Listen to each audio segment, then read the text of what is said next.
Good evening. I'm Callan Gray. There are new calls from within President Joe Biden's own party tonight for him to step aside as the Democratic candidate for president.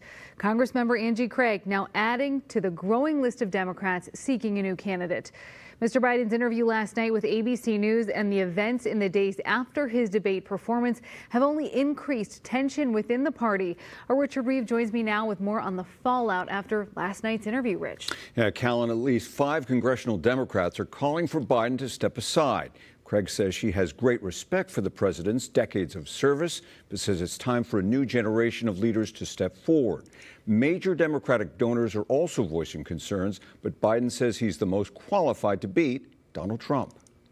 With President Biden scheduled to campaign in Pennsylvania Sunday, Representative Angie Craig is calling for him to step aside from the election. Given what I saw and heard from the president during last week's debate in Atlanta, coupled with the lack of a forceful response from the president himself following the debate, I do not believe that the president can effectively campaign and win against Donald Trump. Craig joining a growing chorus of lawmakers calling for Biden to quit the race. Democrats are panicking, voters are panicking.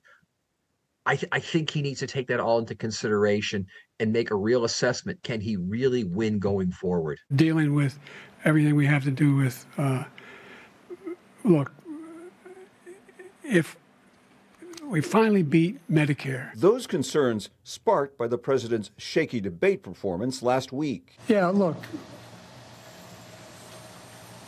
the whole way I prepared, nobody's fault, mine. Nobody's fault but mine. In an exclusive interview with ABC News anchor George Stephanopoulos, Biden blamed himself, saying he had had a bad night. But the president also pushed back against the idea of stepping aside, saying he's the candidate who can beat Donald Trump. I'm the most qualified person to beat him, and I know how to get things done. Sources telling ABC News that Democratic Senator Mark Warner of Virginia is assembling a group of lawmakers to convince Biden to stand down. ABC also reporting a number of major donors are working to raise $100 million to support a candidate to replace Biden. One donor, Netflix co-founder Reed Hastings, saying the president is unfortunately in denial about his mental state. They all said I should stay in the race.